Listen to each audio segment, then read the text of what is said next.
नहीं, लगातार मांग की है, पिछले बजटों में भी की है, अभी भी रेल पे चर्चा जो द्वितीय फेस होगा 10 मार्च के बाद, उसमें रेल पर चर्चा आएगी, चर्चा को भी दोहराएंगे।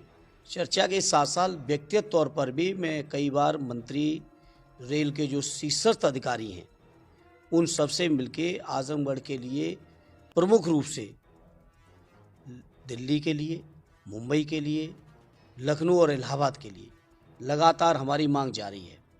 और आपके माध्यम से कहता हूँ, ये मांगें, ये प्रयास तब तक जारी रहेगा जब तक ये काम हम नहीं करा लेंगे। दोहरीकरण का भी मामला है, आपके बनारस से गोरखपुर वाया आजमगढ़ का भी मामला है, जो कि अभी केवल कागजों में है। पिछले सांसद जरूर बाबाई लेने की कोशिश बहुत किए, लेकिन जब कागजों को खंगाला गया तो आज तक वो योजनाएं सैंक्शन नहीं हैं। लेकिन हम इतना ही कहेंगे, हम कोई बड़बोलेपन की बात नहीं, लेकिन मेरा प्रयास सार्थक रहेगा, पूरा ईमानदारी से रहेगा, और जब तक नहीं करा लेंगे तब तक मानेंगे नहीं। जो वोटों की डकैती, चुनाव आयोग को 500 लिखित एप्लीकेशन दी गई, शिकायतें दी गई, एक भी एप्लीकेशन पर कोई कार्रवाई नहीं की। इसीलिए हम लोगों ने मजबूर होकर संसद के अंदर चुनाव आयोग के लिए कफन का इंतजाम किया। क्या लग रहा है कि 27 में चुनाव हो पाएगा, निष्पक्ष हो पाएगा? जनता आएगी मैदान में। ये उपचुनाव में प्रशासनिक तांडव के मात्र से जनता देख रही है हर चीज का, और सबका जवाब देगी।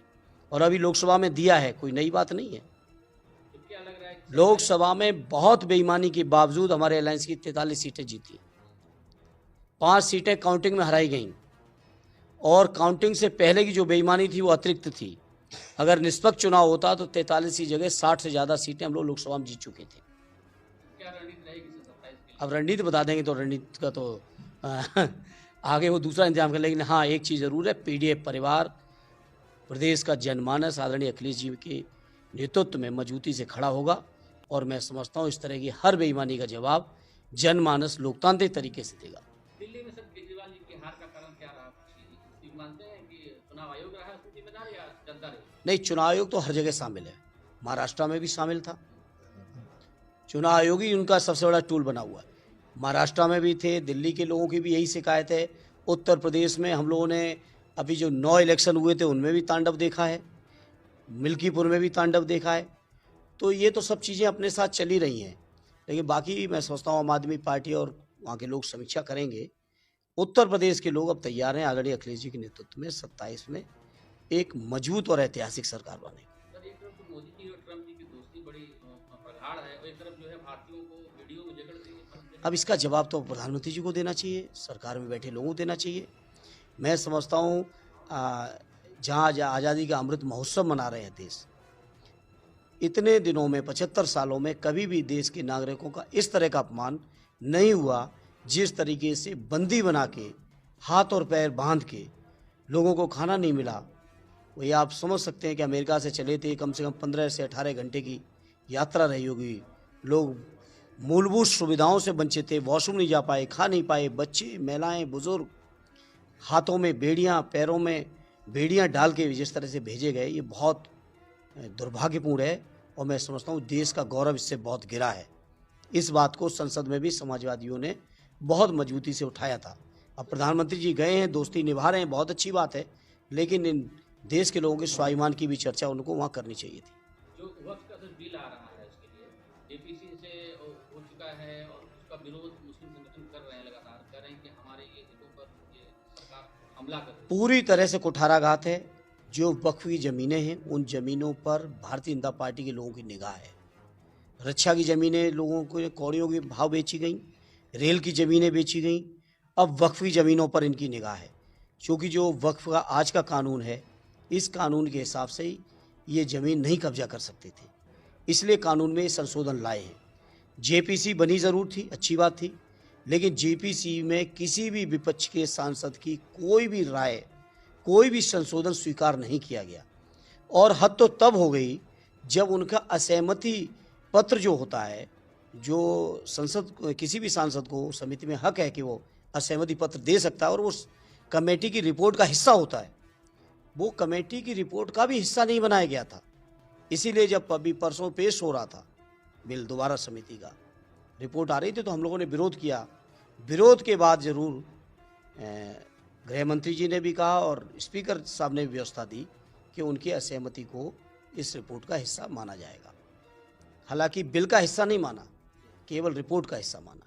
तो ये उसके डेटा अभी तक नहीं आ पाए। सरकार दर्शन करने वालों का, स्नान करने वालों का डेटा तो रोज जारी कर रही है, लेकिन जो मौत हो गई उसके बारे में इसका जवाब सरकार को देना चाहिए।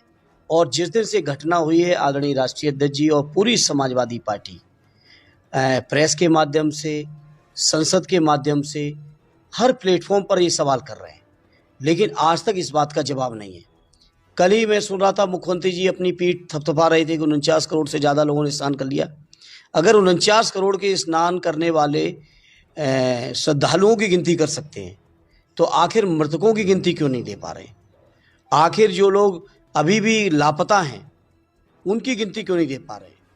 और मैं समझता हूँ शंका इस बात की है कि जो लोग लापता हैं वो भी कहीं ना कहीं आज शायद दुनिया में नहीं है, क्योंकि तभी लोग नहीं मिल पा रहे हैं। सर, आपके सांसद अफजाल अंसारी जी ने मुकदमा दर्ज किया गया है। उन्होंने ये कह दिया था कि जो जितने लोग स्नान करने जा रहे हैं सीधे बैकुंठ चले जाएंगे, फिर न कि कुछ बचे। देखिए, अफजाल साहब का मैंने सुना नहीं बयान, इसलिए मैं उस पर कुछ नहीं कहूँगा, लेकिन हाँ, इस समाजवादियों पे मुकदमा होना कोई बड़ी चीज़ तो है नहीं।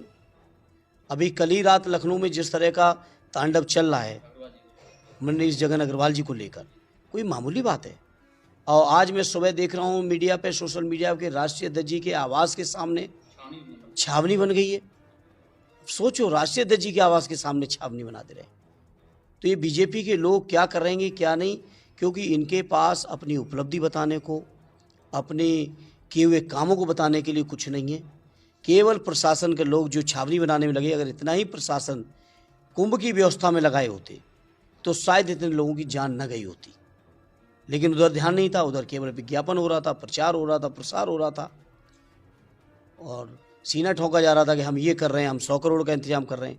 और हालत ये है ट्रैफिक का, मैं समझता हूँ अभी पिछले मौनी अमावस्या से लेके अब तक क्या स्थिति है आपके सामने है सब। पिछले 10-15 दिनों से पूरे इलाहाबाद से लेके पूरे पूर्वांचल या इलाहाबाद के लिए जहाँ से भी रास्ते आ रहे हैं, क्या व्यवस्था है ट्रैफिक की। तो सर, मिसमैनेजमेंट का शिकार हो गया है पूरा मिसमैनेजमेंट का शिकार है पूरी तरह से। केवल ये जो शैली है भारतीय जनता पार्टी की काम करने की, केवल विज्ञापन करना, प्रचार करना, प्रसार करना, अगर उस शैली की बजाय इन्होंने कोई बेहतर काम करने का प्रयास किया होता, इतने बड़े जो क्राउड के मैनेजमेंट के जो लोग, अनुभवी लोग हैं, उनका अगर इस्तेमाल किया होता। ऑलरेडी राष्ट्रीय अध्यक्ष जी कहते हैं कि मुख्यमंत्री जी हर मामले में एक्सपर्ट हैं, उनको किसी एक्सपर्ट की राय की ज़रूरत ही नहीं पड़ती है। तो जब खुद ही सब एक्सपर्ट है तो फिर इसके आगे क्या कहना है। जब आप लोग को सवाल उठाते हैं तो कहते हैं सनातन विरोधी हैं, आप लोग हिंदू विरोधी हैं। उनसे हमें प्रमाण नहीं चाहिए, और आखिर वो हैं क्या जो प्रमाण दे रहे हैं, आखिर वो हैं क्या प्रमाण दे रहे हैं। और हम समाजवादियों के लिए फक्र का विषय है, श्रद्धेय नेताजी के लिए, आदरणीय राष्ट्रीय अध्यक्ष अखिलेश यादव जी के लिए, जो भाव या जो प्रमाण शंकराचार्य महोदय ने दिया हो, उनसे बड़ा तो मैं नहीं समझता धर्म में किसी की बात का कोई वैल्यू है। जब उन्होंने ठहराया कि पिछला कुंभ शानदार हुआ था, बेहतर हुआ था, अच्छी व्यवस्थाएं हुई, संतों को सम्मान दिया, वो चीज़ें अब हमें इनसे प्रमाण पत्र लेने की थोड़ी ज़रूरत है भारतीय जनता पार्टी के लोगों से। हिंदुस्तान फर्नीचर हाउस से सजाएं अपना घर, डिजाइन देखकर रह जाएंगे हैरान। आज ही बुक करें Hindustan furniture house, Shahganj road, Jaldipur, Pawai, Azamgarh. वर वधू के लिए आकर्षक इनाम व सामान की होम डिलीवरी फ्री। संपर्क करें 9616494347।